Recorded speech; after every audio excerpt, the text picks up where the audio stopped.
Hi guys, the title of the title you see on the screen today. Don't forget to like and subscribe and we'll get started. The Cromwell Empire, nicknamed by many as the ruler of the North, was contentedly popular throughout the continent. And there the girl lived, right in luxury, in a huge estate, wore incredibly beautiful and expensive dresses. And she also always wore dazzling jewelry that was incredibly expensive and rare. However, all this did not bother the girl at all. More than anything else, she wanted to explore the world she was born in.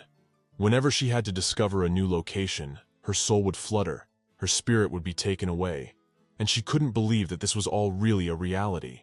It was from that moment that her travels began. She had been absolutely everywhere a human foot could tread. She had traveled from prehistoric places and the north to the last fen in Siberia, and without noticing it herself, she had visited all parts, even the northern continent. After that, the girl naturally headed towards the southern continent to explore their lands. That's when she started crossing the desert to reach the Kratia city of one of the southern countries. But then, suddenly things didn't go according to plan. Due to the fact that the girl was in the desert for the first time in her life, she did not calculate her capabilities and even got lost. She had been walking around in circles for about a week now. The sands were all around her and she had no idea which road would take her where. She couldn't navigate the map either because nothing was clear. She was running out of water because the sun was blazing non-stop and she was thirsty. This upset the girl even more. And then suddenly, as she was finishing the last drops of water, she looked ahead and suddenly saw some strange silhouettes. She realized that it looked like people. So without thinking long, the girl immediately ran towards them and started asking for help, shouting loudly for them to pay attention to her. As soon as the girl ran up, she saw a rather handsome man standing ahead of them all. He even had jewelry on his body. When they all stopped, they began to stare in surprise at the stranger, who was breathing very heavily, trying to get her breathing back to normal. When she blinked a few times, she saw that they weren't disappearing, and was very relieved that she wasn't imagining it.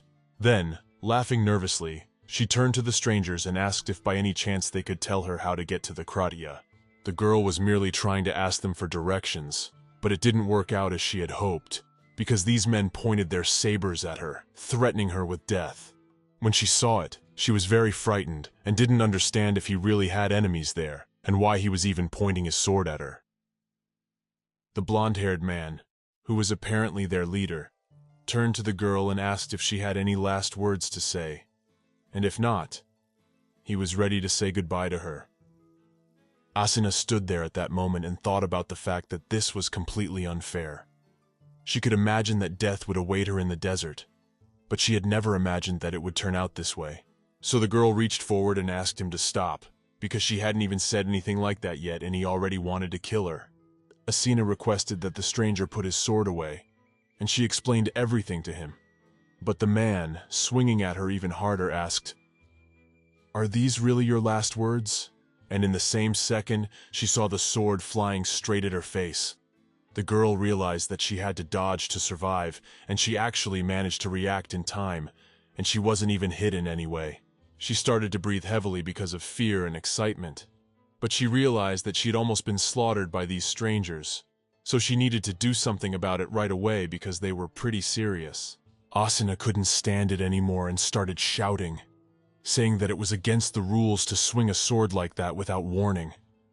If she hadn't dodged, she would have died now, and it wasn't even her fault. The man, in turn, looked at her in surprise and asked her what rules she was talking about, because he didn't know there were any other laws for killing people. He stepped closer to her and said that as far as he knew, in the end one survives and the other dies. That is the law even of nature. Asina looked at him and didn't understand how an ordinary person's eyes could be so bright as this man's. They reminded her of the scorching summer sun, which was painful to look at, but impossible to look away from.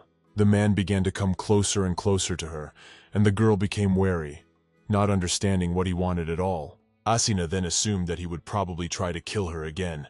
But at that moment the man came closer to her, crouched down and ran his hand over her face. She didn't understand why he was looking at her like that in the first place, and assumed that her appearance had probably affected him in some way, causing the girl to even blush a little. The stranger was silent for a while, and then suddenly laughed and asked how she could be so beautiful. Asina smiled back at him, but she was in a panic. She didn't understand what he was saying, because a minute ago he'd tried to kill her, and now he was saying she was beautiful. He, in turn, also said that he wanted to kill her immediately, but changed his mind, so she should thank him for keeping her alive.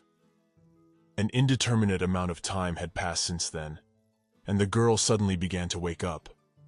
She did not understand where she was and why she was so hot, and she assumed that someone had kidnapped her. Asina looked around and asked if anyone was there. She felt awful, everything hurt, and she was also incredibly thirsty, which made her dizzy. Then some man suddenly walked past her, and after that he poured a bucket of ice water in the girl's face. He laughed when he saw the look on her face and told her to hold that water she'd been asking for so long. He also added that pretty soon she'll even be thankful for her, and they'll see how long she lasts under the scorching sun some more. Asina was all over the water. She was even a little cold because of how icy and unexpected it was. The girl was silent for a while, and then, smiling, said that at least she felt better already thanks to such a contrasting shower. She was able to come to her senses and remember everything. She now knew where she was, and what had happened to her.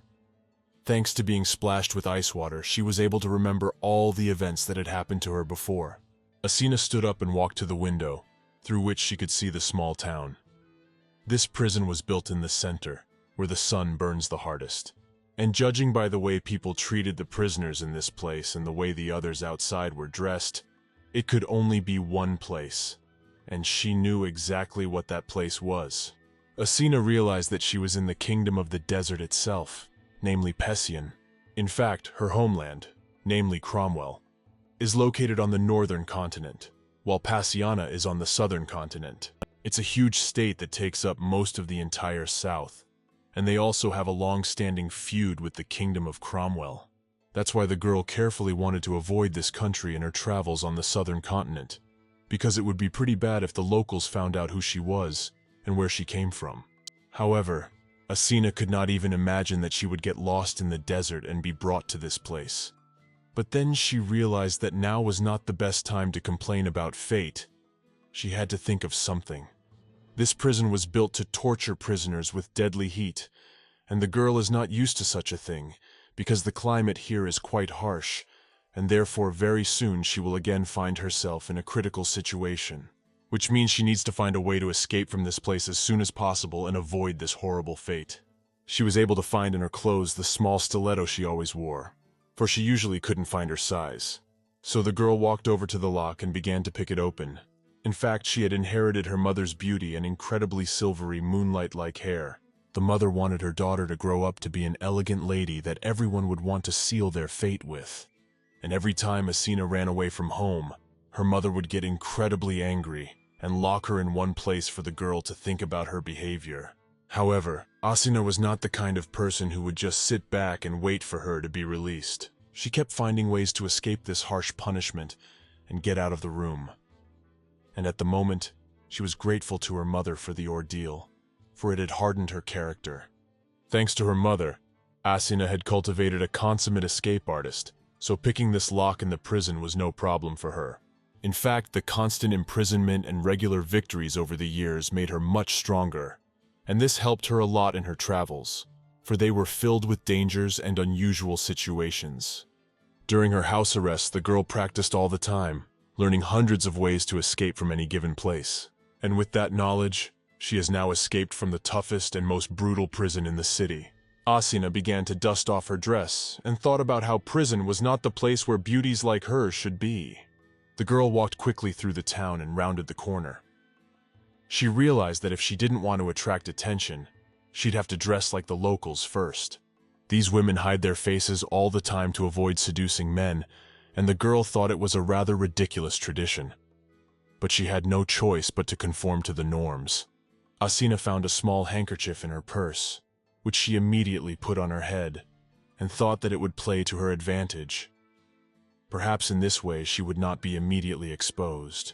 When the girl went to the city center, she looked around and was shocked by the area. The girl actually knew a little about Passian from books. It was described as a beautiful and strong state that was built on the sands. That's why the girl wanted to visit it one day, even though it is an enemy of Cromwell. Of course, she was still too young and did not know that she would be captured and brought to this place against her will. And yet this hot air, the sandy building, and the people of a different nation were quite impressive to her. Asina found this place even more amazing than how it was described in books. To see it all in person was an incredible experience for her.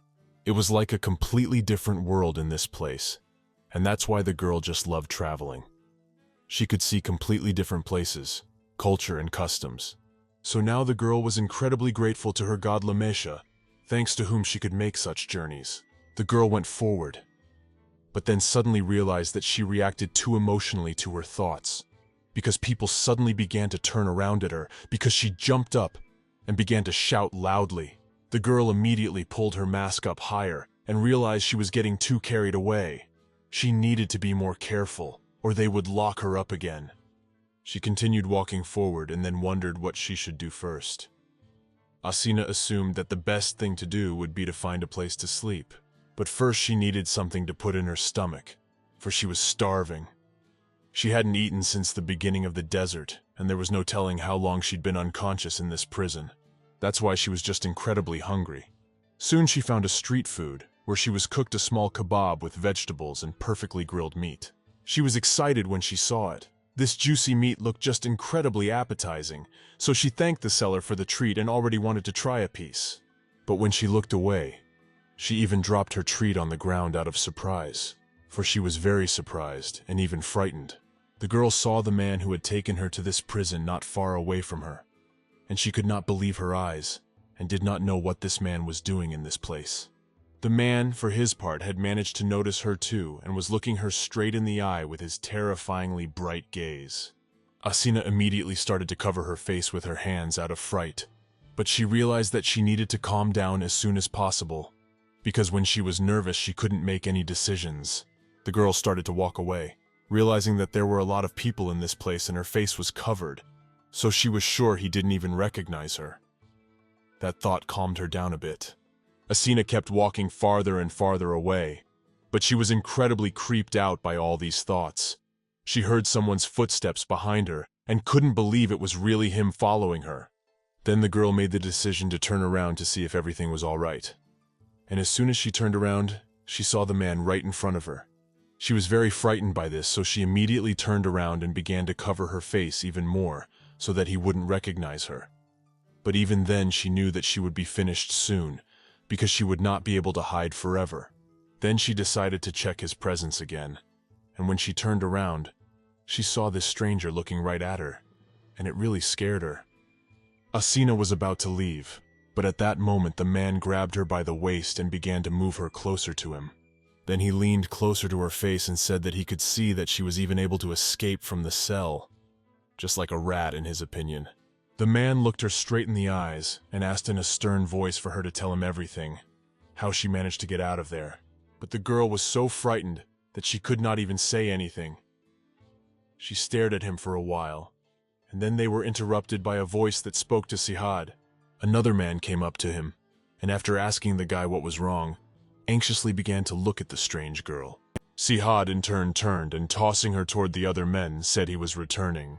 He turned to the guy who had approached them, whose name was Umar, and said that he was leaving this woman just for him, because he was not going to deal with her. Before he left, he looked at them all again and said in a quiet voice that it was better not to make him angry after all, for they would only regret it. Asina was taken by the hands and began to be led away somewhere to the side. The girl was incredibly excited and didn't understand what was going on and what he was going to do with her. The girl was ready to scream with fear but realized she'd better not draw attention. She really hoped he wouldn't be killed. She wanted someone to help her, but she realized it would be useless because everyone wasn't listening to her. Sihad returned to the manor at that time, followed by Umar. The boy asked if she had really escaped from that dungeon.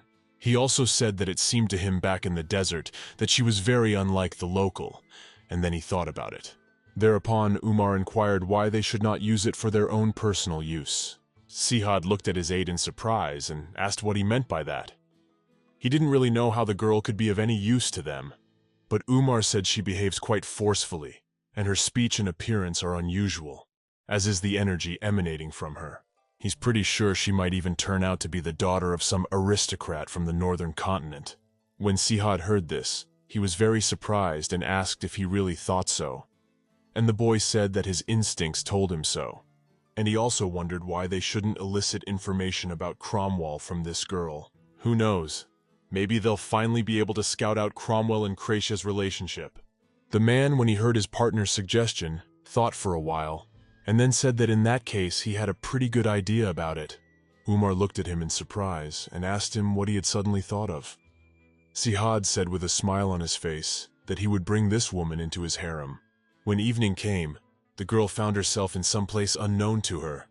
A woman approached her and told her to follow her. Asiana was very surprised, but she followed her and kept looking around. She didn't understand where she was, but she realized that the place was quite huge. Soon they came to a very large door and the girl knocked. After that, she told Asino to go in first. She was a little wary, but she went inside nonetheless.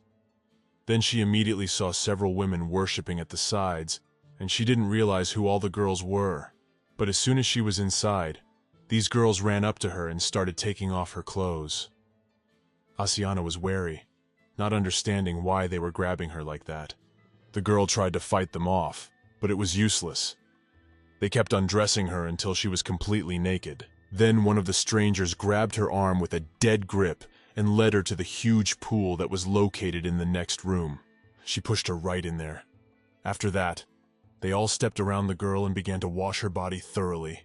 Asiana was just horrified and didn't understand why they didn't just give a warning before stripping a person and throwing them in the bathroom like that.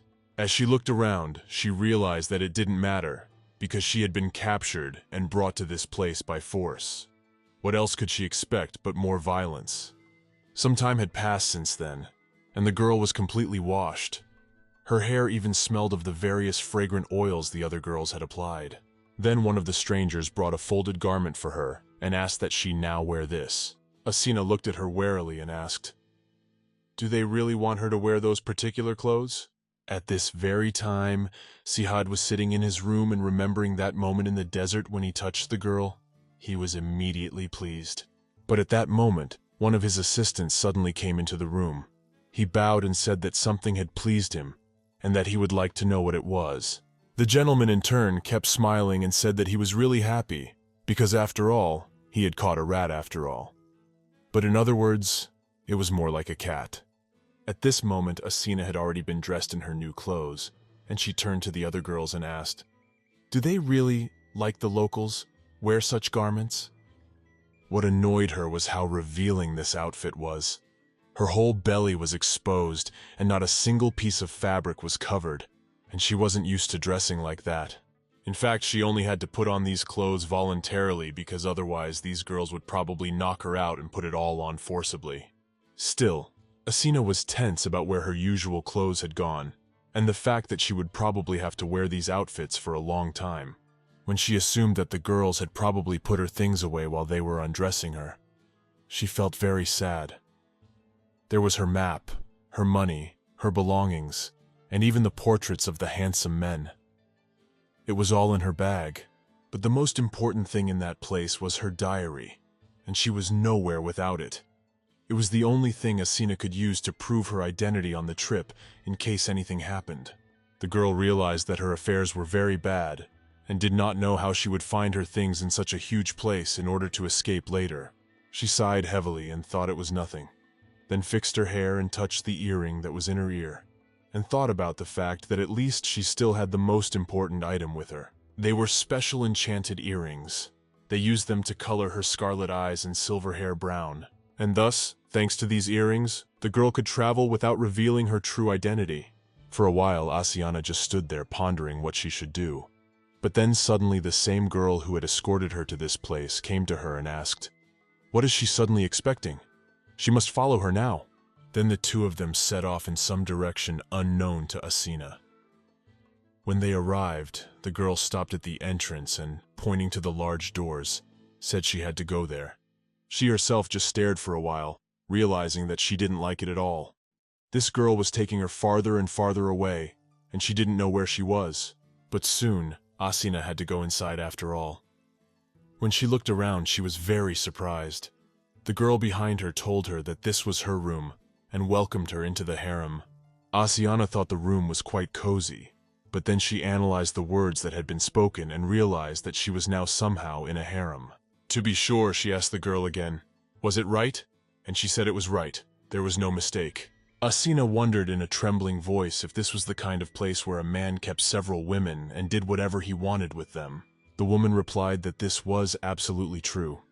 Then the girl was unable to restrain herself from the strong emotions that swept over her, and so she fell even to the ground. She didn't understand how on earth these people could have gotten her into this harem in the first place, and assumed they were completely insane. In fact, she'd rather rot in the sun in prison than be in this place. Asina remembered the man she'd met on the street and assumed it was probably his case. She also thought that he was definitely insane and should be treated. And the girl also thought about the fact that his smarmy face didn't save the situation for a second. Then the girl suddenly approached her, and turning to her mistress, asked that she should be quick, for the floor was quite cold. And to join the harem is the greatest honor, so she on the contrary should be glad of such an incredible opportunity.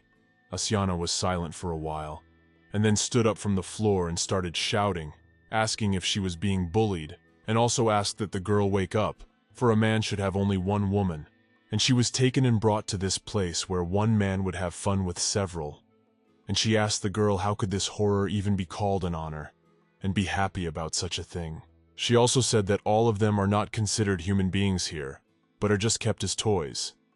She told the girl to take off her eyes, because it was completely wrong and even immoral. The employee in turn smiled and asked in a mysterious voice what she really thought was wrong, for she was incredibly happy to be a toy for Mr. Sihad. Then the girl realized that it was absolutely useless to argue with her. It was like throwing peas against the wall. It would still fly into you. Asiana realized that they had all been brainwashed, so they think it's quite normal to be with someone. So she went to the bed and started to bang it hard, hoping that someone would take pity on her and save her. But then she stopped and noticed something strange, namely that the place was incredibly quiet. So she immediately turned to this girl and asked, "Why is it so quiet? Are there no other girls in this place?" The woman, head down, said that it was really all about the fact that she was the only Era in this harem. When Asina heard this, she was incredibly surprised. She was silent for a while, then asked if she was really saying that she was the only woman in the harem. At that time, the man who was in charge of the estate approached Lord Sihad and said that the great ruler of Darak had come to see him. The man was a little wary. He was studying some papers at this point. She said to let the man in. Then a man, dressed quite well, came into his room and bowed and greeted him. He said that Jalil of Darak was pleased to meet him. The man who sat far away from him broke away from his business and inquired what had brought the great ruler Jamal to him after all. The one in turn came closer and said that he had heard that the gentleman had returned from the holy oasis of Ishmael in good health, and so he had come to greet him. Sihad, in his turn, said nothing to this, but took the grenade which was lying near him. Then the man continued the conversation, saying that a very interesting thing had come to his attention, namely, that he brought a pale-faced woman into his harem. He knows that in the old days, slaves were also accepted into the harem, but he had also heard that he did not know the origin of this stranger. So Jamil wondered in surprise how she could have been allowed to enter such a significant place in the first place. He also believes that the gentleman imagines how surprised he was when he heard the news. And smiling, he said he was beginning to even worry that the rumors about his fading sanity might be true. But at that moment he immediately stopped, because he saw Sihad viciously crushing the grenade with one hand and looking straight at him. The guy asked quietly, stretching out each word, how dare he even dare insult him like that? Jamil was incredibly startled when he heard those words and already regretted opening his mouth at all. His murderous energy was overwhelming the man. He realized that if he made one more wrong word or movement, this guy would just kill him. Then he knelt down and said in a trembling voice that he was only expressing his concern, nothing more. Shahid, still sitting in his seat, said he didn't need his worthless bother at all, and then told the guy to just leave while he was still kind. Jamil, of course, realized that he needed to obey this man, so he ran out of his office as quickly as possible. When the boy was alone, he slowly began to lick his fingers. which were slick with pomegranate juice, and thought about the fact that if this man challenged him again, he would see how it might turn out. Not in his favor. Ashino was still lying in her room at this moment, and was incredibly sad. She didn't understand how she could have even gotten herself into such a situation. The girl realized that now she was really on the verge of death, and she just wanted to see the desert with her own eyes. And Asino thought it all unfair, because she was not guilty of anything at all, and she was given to the harem like this. But the girl quickly cheered up, realizing that she had to pull herself together. After all, sitting around and doing nothing was definitely not for her. She had to do something to save herself. She has to somehow find a way to get out of this place, because she can't become the wife of some obscure, vile man she's never even met. Asina was serious, and even encouraged that she knew her goal. The girl thought of the fact that she had been able to escape even from the very harsh Fen prison and Glazov without blinking, and it should be easy to escape from such an open place, because it's all down to the column and open terrain, which means there's only a few people to guard, and that's it. However, she also had two problems. First, she had lost all of her belongings, which were quite precious, and even if she does manage to get out of this place, she can't survive in the desert without her things, especially without her diary. In fact, it was a special book she had created on her own, a symbol of her parents' authority that provided access to important itineraries in her travels. Without it, Asina can't even travel freely in the northern continent, let alone others like the southern continent. So she needs to get that diary back very quickly. And secondly, it's her earrings. That cloaking spell on them absolutely does not last forever, and you need to take off the camouflage and let the Serix rest, if only for a week. Otherwise, they'll just break and never work again. According to the girl's calculations, the earrings would last another week, which meant that Asina had only 1 week to escape from this place. She would have to work out her plan in detail, find her things, and escape as soon as possible.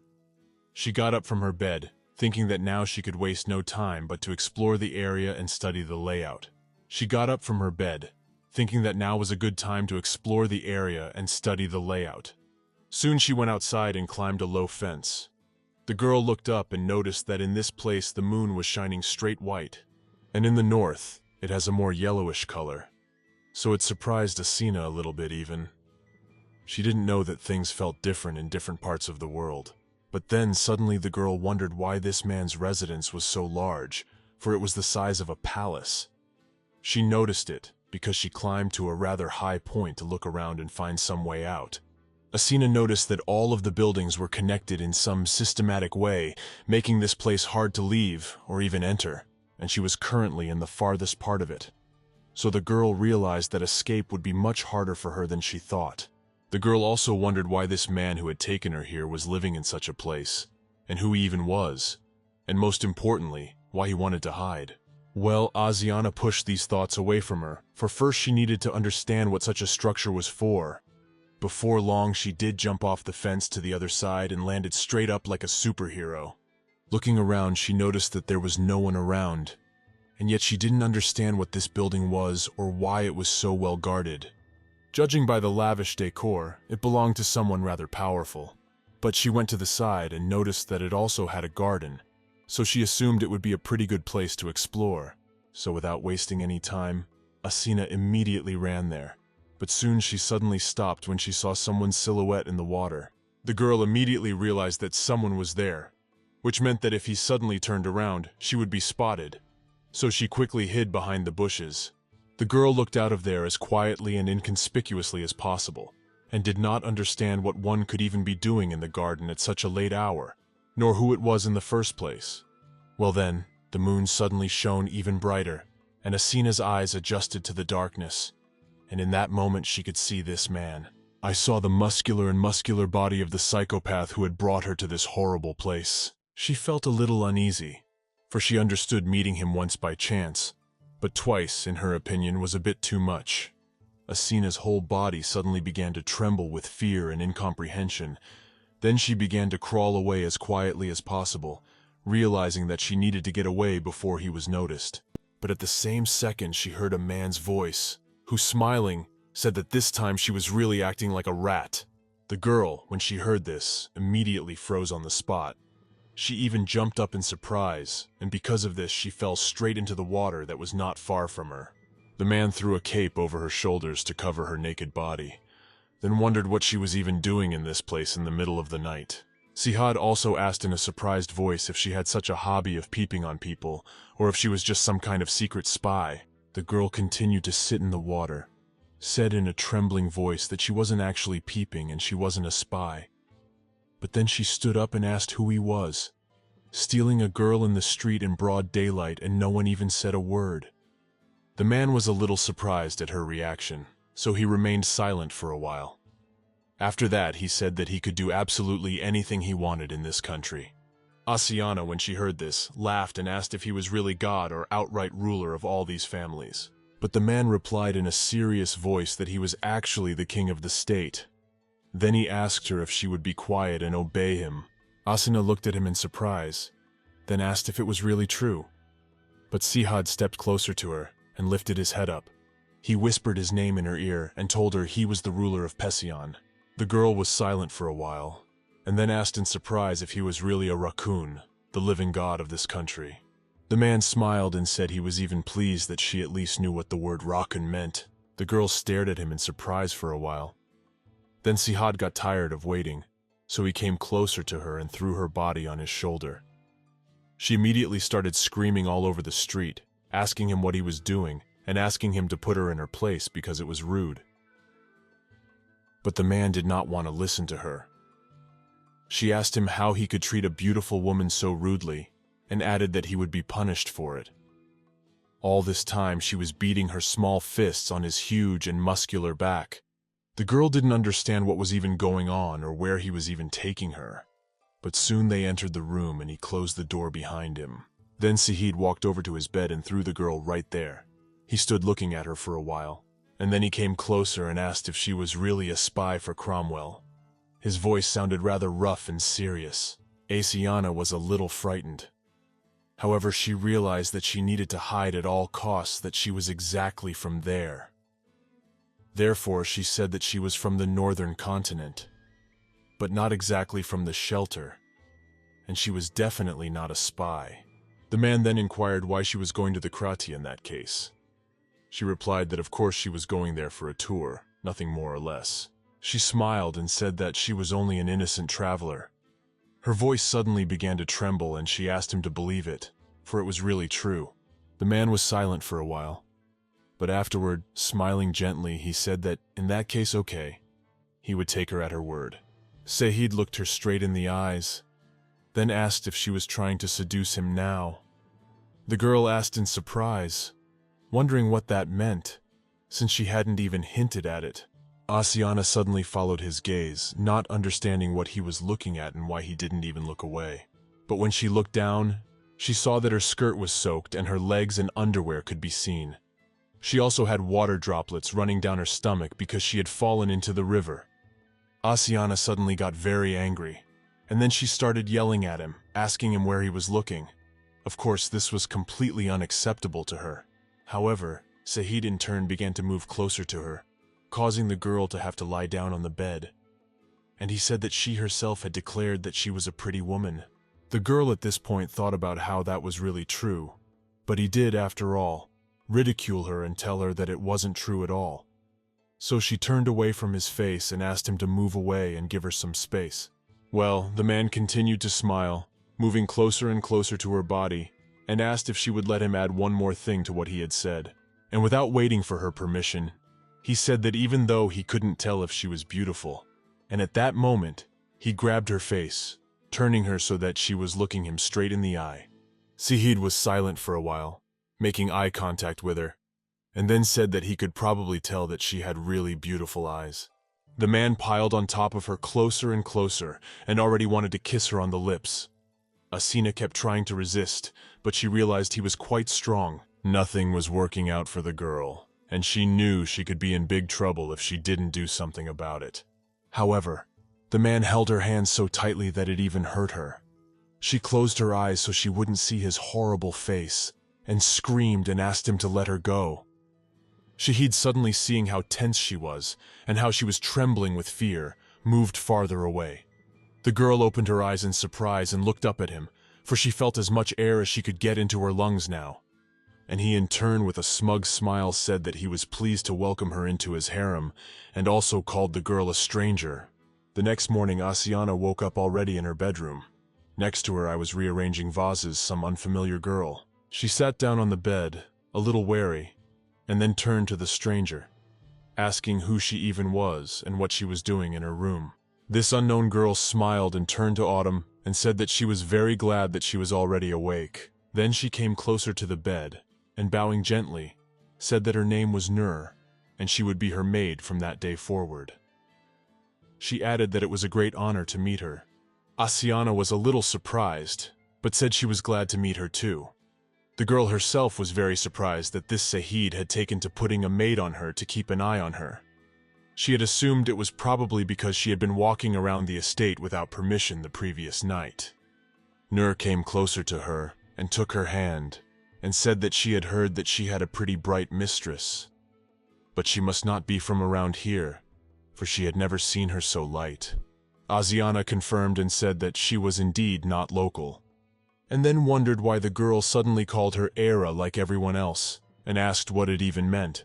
The maid smiled, and said that was what everyone called the female Kuna.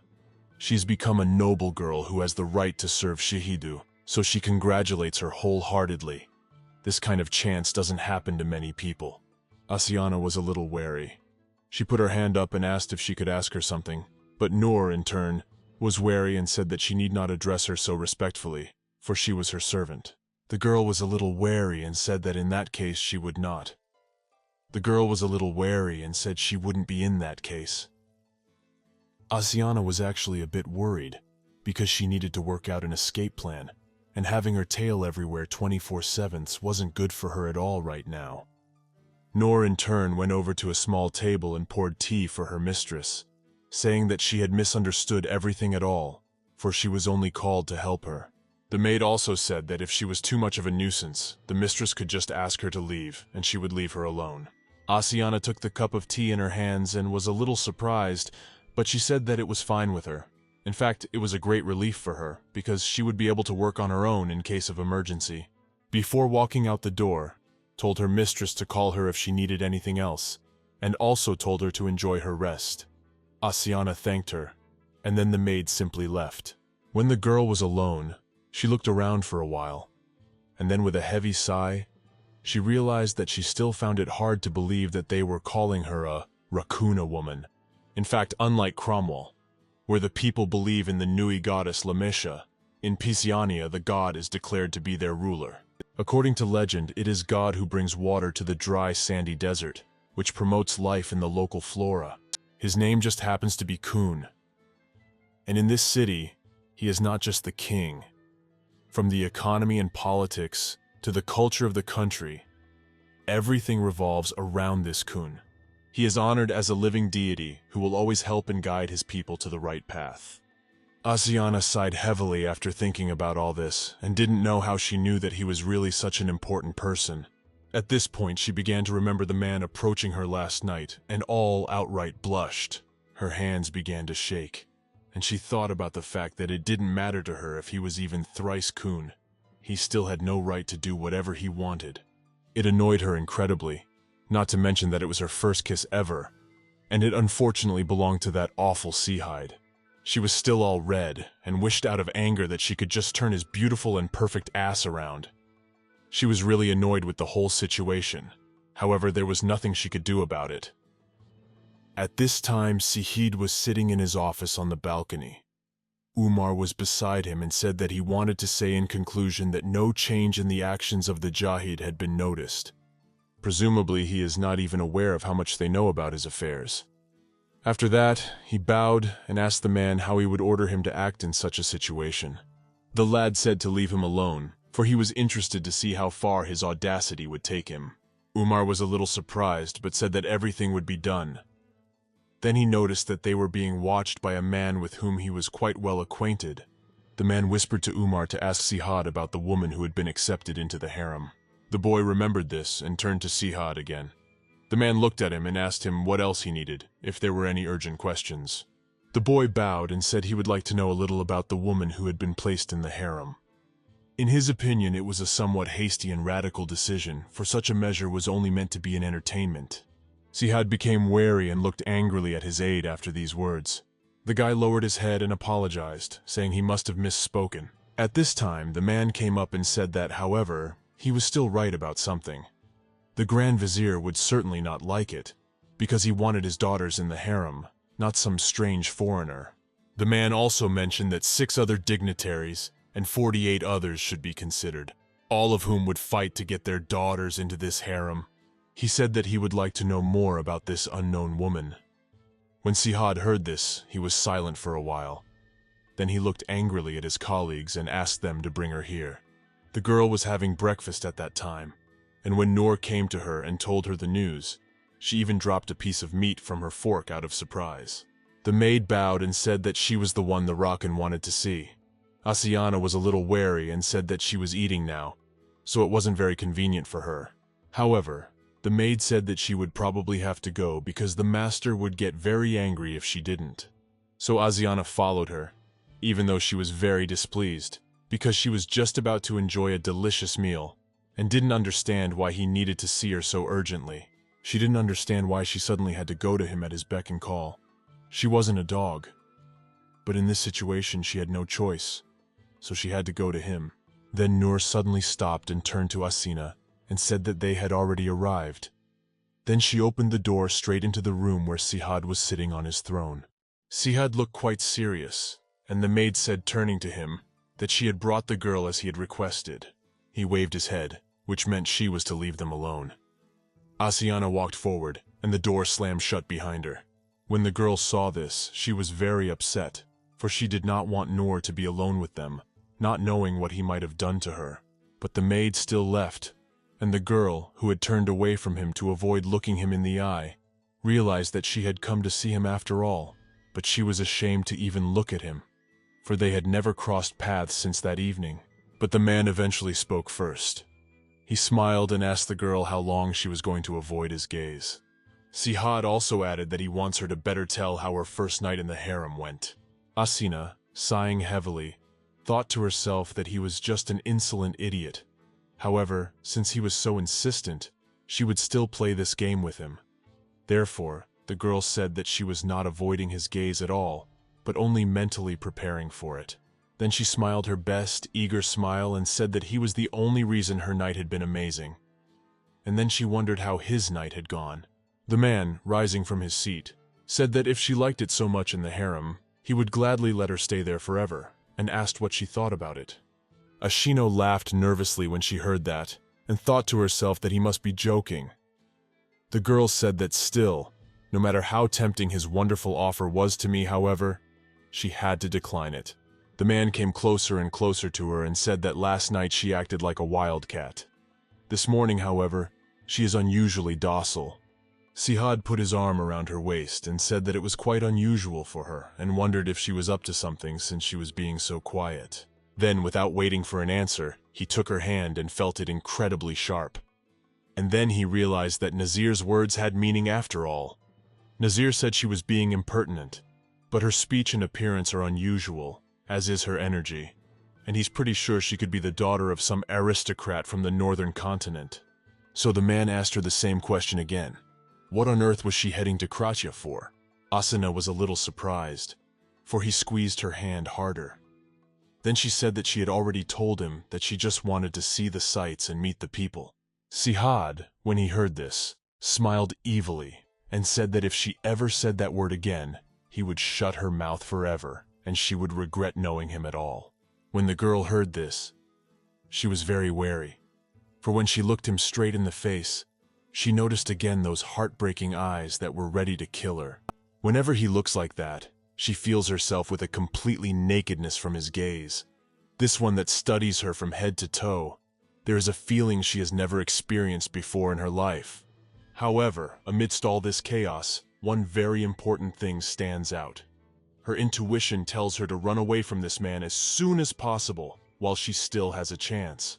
Asiana stepped away from him and said that she had heard that dates were incredibly delicious there.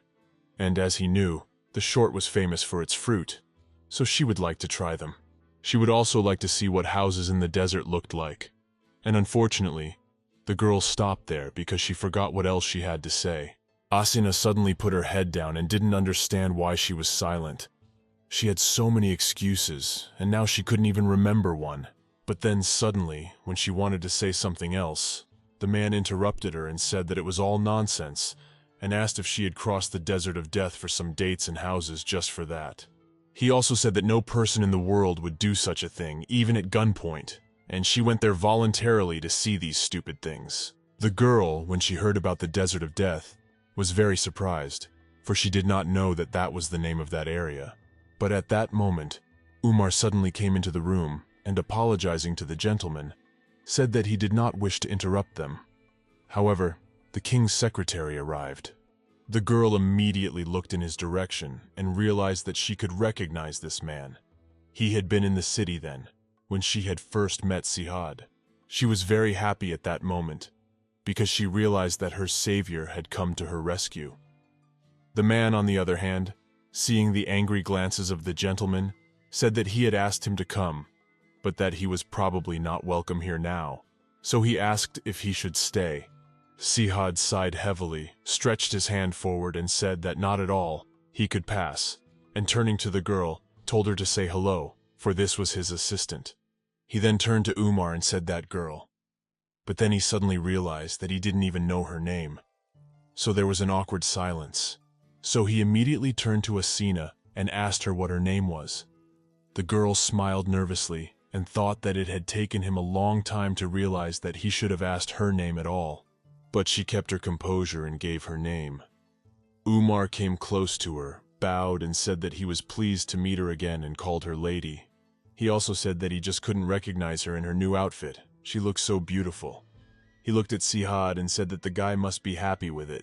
The girl, hearing this, smiled, fixing her hair and said that of course, because she was incredibly beautiful after all. Umar in turn said that he was surprised that she was still able to say such a thing in her current position. However, it proves that she is quite strong in spirit. Sihad, who was tired of hearing about all this, turned to the other guards and asked them to take him away. The girl was very angry, not understanding why he was always sending her away. However, she still had to start to leave, and Umar looked at the Lord with an incomprehensible look before also exiting. After they were alone, Sihad said that he felt that the woman was afraid of him, because she would not answer any of his questions.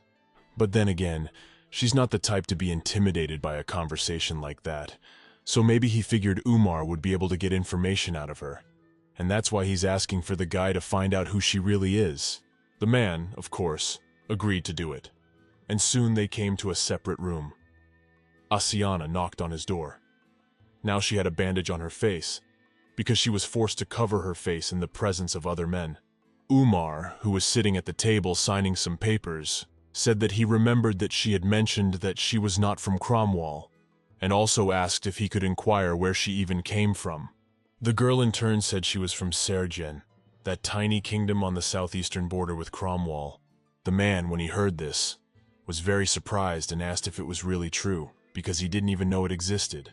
And if you don't look at the map, you can't tell that it exists at all. Asiana laughed and said that she was actually so small that really not many people had heard of her.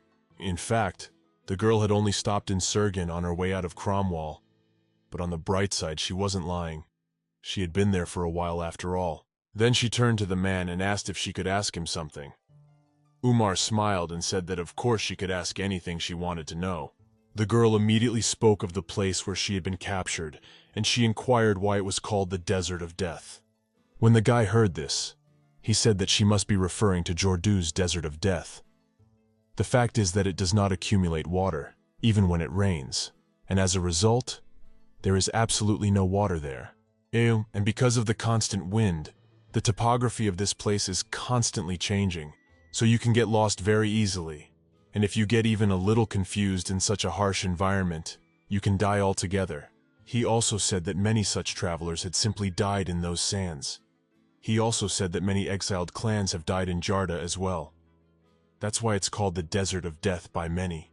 Asiana realized everything at that moment, and it was no surprise that she didn't meet anyone along the way or even find water. Umar was silent for a while, then smiling said, "Besides, there are rumors out there that there is some kind of curse on the desert." The man, smiling, also said that it wasn't that he believed the rumors, however. Many people said so. He himself had been struggling all the time to solve the mystery of this girl. However, he couldn't even figure out whether she was lying or not. So Umar decided to test her and asked her if she knew that Kratia and Passion were now feuding.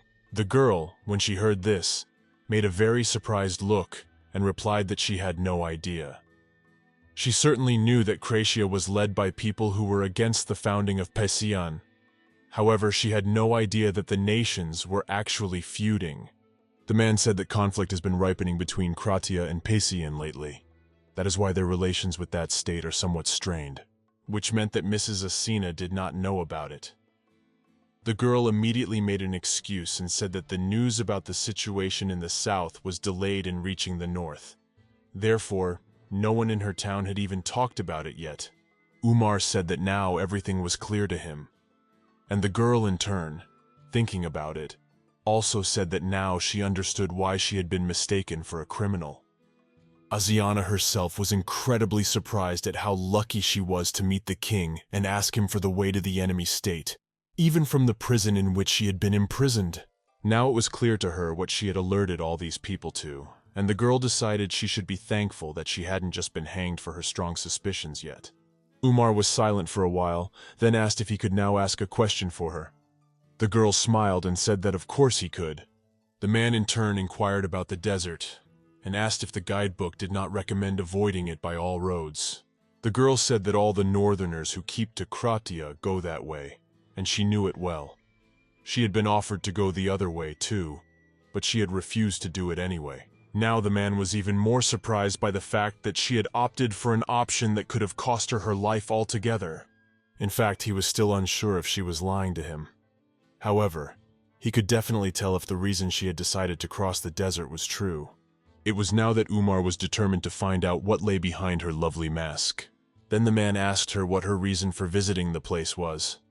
The girl said that in fact, the mountains in the northern continent change their color every season, and carpeted with beautiful green fields.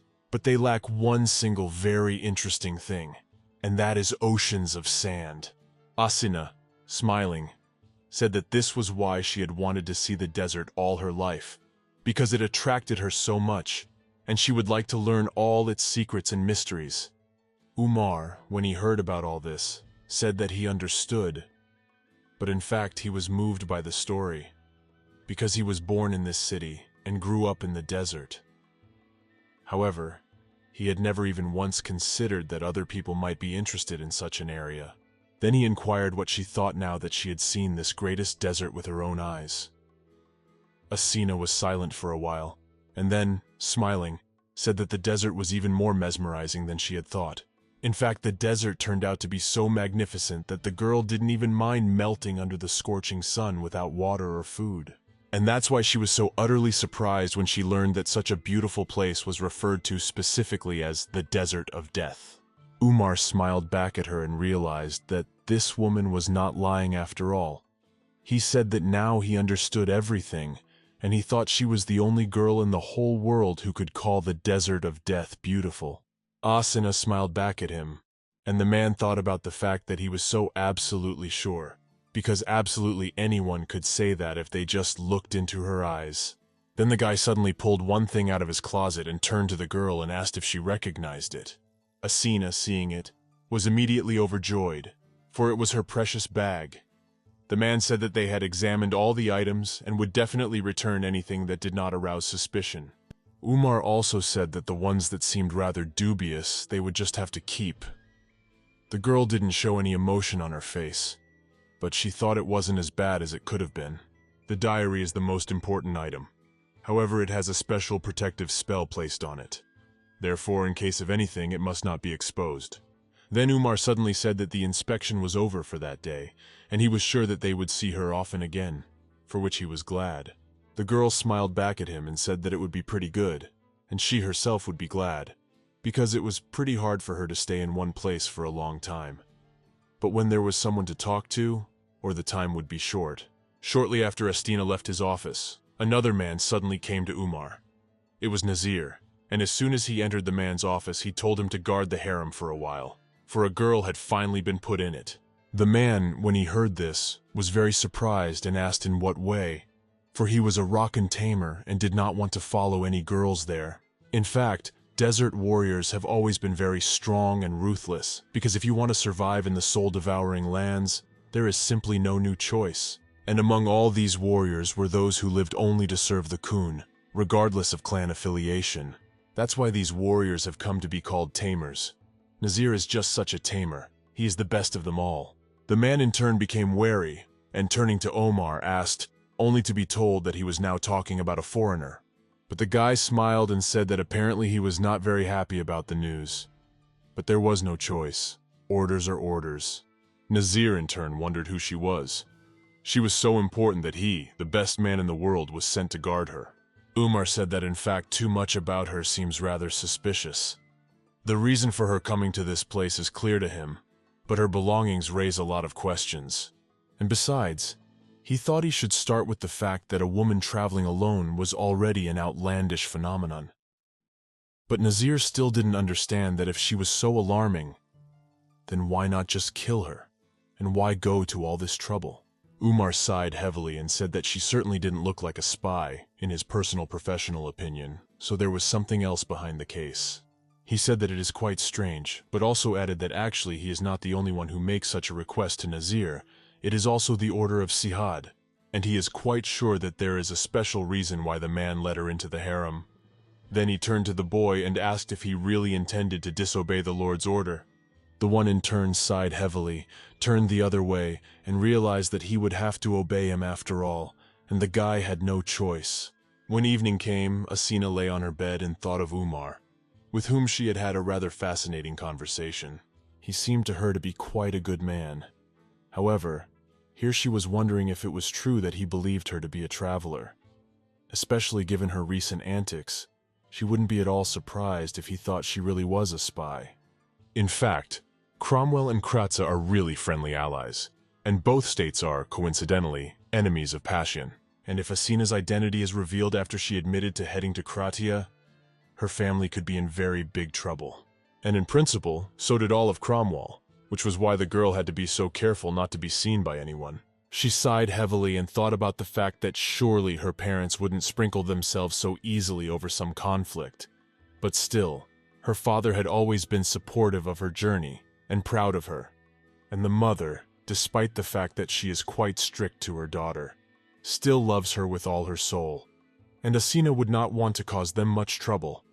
After all, she has already added gray hair to them for all these years. She was tormented by guilt and did not know what to do. But suddenly someone knocked at her room. It was Nur, and she asked her mistress if she could come in. The girl looked at the time in surprise, for it was already quite late, and asked, "What happened?" The maid replied that a tamer had arrived to guard her. When Asina heard this, she was very surprised. She did not know why he had come, for she remembered that he was the Rockan's bodyguard, but she told the maid that he could come in. However, to Nur's surprise, he quickly opened the door and went straight to the girl. She was indignant and said that she shouldn't be the first to enter the room, but the man didn't care. Nazir moved closer to her bed and stared at her angrily for a while. Astina looked at his face and realized that he was probably thinking the same thing, namely what the hell a lowlife like her was doing in this place. However, the girl had gotten used to this sort of thing over the years, so it didn't surprise her at all. It was rare for strangers to be welcomed with open arms. And in such a situation, Astina must be very polite and observe absolutely all manners. So the girl, smiling, said that she was very glad to see him, and also apologizing, said that she had not had the opportunity or time to cover her face. She also said that it was all because she hadn't quite gotten used to the local etiquette yet, so she really hoped he would understand. Nazir looked at her in surprise and didn't understand what was happening. He'd been told she was a prison escapee. That's why he thought she'd have a more pumped-up, stronger body. But she was a rather puny girl, and he didn't understand how she could have gotten out of such a guarded prison. and somehow managed to crawl from the northern continent all the way to them. The boy realized that he must have really made a mistake. He shouldn't have stared at the young woman so intently, and that was why he apologized for his rudeness.